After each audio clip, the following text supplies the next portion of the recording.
আসসালামু আলাইকুম রহমতুল্লাহ। আমার ইউটিউব চ্যানেল সাইবুল একাডেমি এবং আমার ফেসবুক পেজ থেকে তোমাদের সবাইকে স্বাগতম জানাই। আমি এখানে বোর্ডে যে প্রশ্নটা উঠেছি সেটা তোমাদের নবম দশম শ্রেণীর 13 অধ্যায়ে 13.2 এর 16 নম্বর প্রশ্ন। এই প্রশ্নটা দেখা যায় সৃজনশীলে অনেক আসে যে এন এর মান বের করো, কিন্তু একটা কথা, এন এর মান বের করা কিন্তু তোমরা সমান্তর ধারায়ও করছো, কিন্তু এন এর মান বের করার সময় সর্বপ্রথম যে জিনিসটা লক্ষ্য রাখতে হবে যে ধারাটা আসলে কি। এখানে দেখবা যে ধারাটা কোন ধারার কথা বলছে, তাহলে সর্বপ্রথম তোমাদের কাজ হবে আগে ধারা শেখা, বোঝা যেটা সমান্তর না গুণোত্তর। যদি তোমার এটা গুণোত্তর হয় তাহলে গুণোত্তরের সূত্র দিয়ে করতে হবে।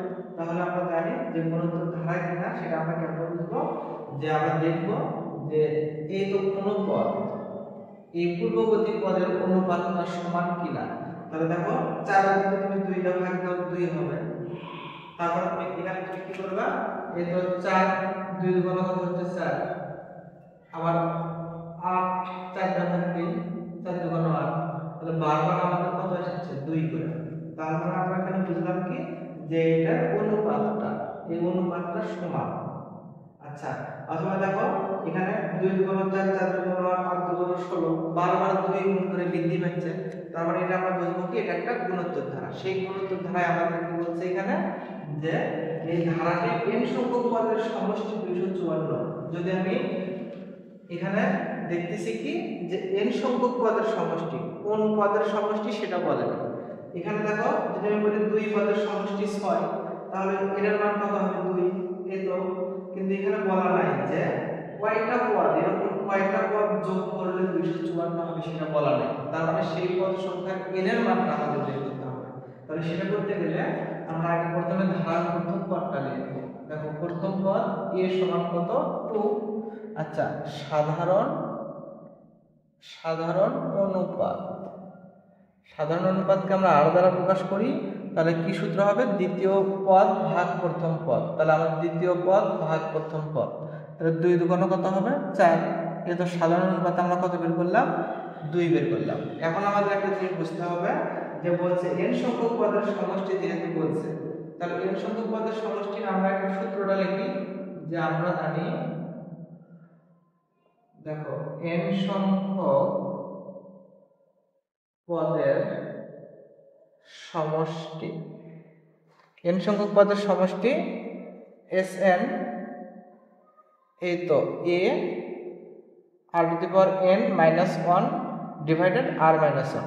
সমষ্টির কিন্তু দুটো সূত্র আছে, যখন এই মানটা তোমার একের চেয়ে বেশি হবে তখন এই সূত্রটা হবে, আর একটা যেটা আছে সেটা আমি পূর্বের ভিডিওতে বলছি যে কখন কোন সূত্র হবে। আচ্ছা, তাহলে দেখো এই সমষ্টির সূত্র এটা বলা আছে, কিন্তু এখানে বলছে n সংখ্যক পদের সমষ্টি কত বলছে, n সংখ্যক পদের সমষ্টি 254 বলছে। তাহলে আমরা বলে একটু দেখি যে n সংখ্যক, দেখো n সংখ্যক পদের সমষ্টি, এই n সংখ্যক পদের সমষ্টি বলা আছে 254।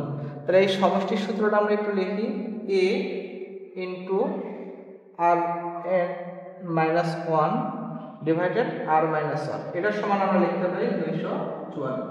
যেহেতু n সংখ্যক পদের সমষ্টি, সমষ্টির সূত্র এটা, এটা কে লিখবা, আর এই যে 254 আমি লিখছি। আচ্ছা, এখন আমরা কি করব, এই যে এখানে দেখো তো আমাদের এর মান আছে না, এর মানটা আমাদের এখানে কত, এই তো আমাদের এর মান আছে 2, তো আমরা এখানে শুধু মান বসাবো, আর এর মান আমাদের আছে, আর এর মান আমাদের কত 2। তাহলে একটা জিনিস লক্ষ্য করি, আমরা এর মান এখানে 2 বসালাম, আর এর মান 2 বসাবো, এর মান তো আমরা বের করব, আর এর মান আমাদের 2 বিয়োগ 1, এই তো 254। আবার সময় এই জায়গাটা একটু, এখানে আমাদের n সংখ্যক পদের সমষ্টির সূত্র এটা, এটা আমাদের সমষ্টির সূত্র। সেই n সংখ্যক পদের সমষ্টি আমাদের কত বলছে 254 লিখছি। এখন শুধু কি বসাইছি, এখানে মানগুলো বসাইছি, দেখি এর মান 2, আর এর মান আমাদের 2, n এর মান তো বের করব, তাহলে n এদিক থেকে -1, আর এর মান 2 বিয়োগ 1। তাহলে আমরা একটু হিসাবটা করে নিই। দেখো বা এখানে 2 মাইনাস 1, নিচে থাকে 1, এই তো 254। তাহলে আমরা নিচ থেকে আরেকবারটা দেখি একটু, দেখো এখানে বলছে আমি উপরে জাস্ট লিখছিলাম সেটাই কিন্তু এখানে রাখছি। অপরদিকে 2 এর থেকে 1 বাদ দিলে কিন্তু 1 থাকে, লিখছি না? এই 1টাকে তুমি 254 গুণ করবে, তাহলে 254 কে কি হবে? এটা দেখো 254 কে এই তো 254 এই তো হয়ে গেল। তাহলে এখন বলো, আমি ব্র্যাকেটটা এই পাশে রেখে দিলাম, এই তো এই গুণটা এই পাশে আসলে কি হবে? গুণটা এই পাশে আসলে ভাগ হবে। তাহলে আবার দেখো একটু, এই 1 কে 254 গুণ করছি, 254 কে 254, আর এখানে আমাদের উপরে যা আছে আমরা তাই লিখছি। এই দুইটা গুণ অবস্থায় আছে সাথে, তাহলে এই পাশে আসলে ভাগ হবে। এই যখন কাটাকাটি করো 127 যোগ কত হবে? 254। তাহলে এখানে আমরা লিখতে পারি 2n - 1 এখানে কত? 127। আচ্ছা, আমরা এটা লিখলাম। আমরা যেহেতু n এর মান বের করব, তাহলে এটাকে পাশে রাখি। বলো -1 আছে, এই -1 এর যদি আমি সমানের ওই পাশে দিই তাহলে কি হবে? প্লাস। তাহলে এখানে আমরা লিখব 2n 127 -1 এর পাশে দিলে কি হবে? +1। লক্ষ্য করো, তাহলে এখানে আমাদের -1 এর পাশে গেল, তাহলে +1। তাহলে দেখো 127 আর 1 যোগ করলে কত হবে? 128। তাহলে আমরা বলতে পারি 2n কত? 128। এই তো 128 হইছে, কিন্তু আমাদের আসলে এখন অঙ্কগুলো উত্তর আসেনি, আমাদের বলছে n এর মান বের করতে। তাহলে n টা কিন্তু উপরে ঘাত হিসাবে আছে। আচ্ছা, তাহলে এখানে দেখো তো 2n, এখন তোমার বোঝা লাগবে যে এখানে যে কোনো একটা সংখ্যা, কোন সংখ্যা এখানে কি আছে? ভিত্তি হিসেবে কি আছে? বেজ হিসেবে কি আছে? 2 আছে। তাহলে আমরা এখানে 2 দেওয়ার চিন্তা করি। এখানে যে সংখ্যাটা দেওয়া থাকবে তোমরা এটা এখানে লেখার চেষ্টা করো, করে দেখবা যে এই 2 এর উপরে পাওয়ার কত দিলে 128 হবে, সেটা একটু গুণে দেখবা। তাহলে 2 এর উপরে দেখো, এই তো 2 দুগুণ 4, 4 দুগুণ 8, 8 দুগুণ 16, দুগুণ 32, দুগুণ 64, দুগুণ কত হবে? 128। তাহলে আমরা এখানে দেখছি কি 1 2 3 4 5 6 7টা 2 যদি আমরা গুণ করি, পরে 2 গুণ করতে হবে, 7টা 2 যদি আমরা গুণ করি তাহলে কত হবে? 128। তাহলে দেখো, এই উভয় থেকে আমরা এখন কি বাদ দেব? উভয় থেকে আমরা এখন 2 বাদ দেব, কারণ বেস দুটো আমাদের মিলে গেছে। তাহলে এই বেস দুটো যেহেতু মিলছে, ভিত্তি দুটো যেহেতু মিলছে, এই 2 2 আমরা দুই পাশ থেকে কেটে দেব। কেটে দিলে আমাদের মধ্যে থাকবে n, আর এই পাশে থাকবে হলো 7।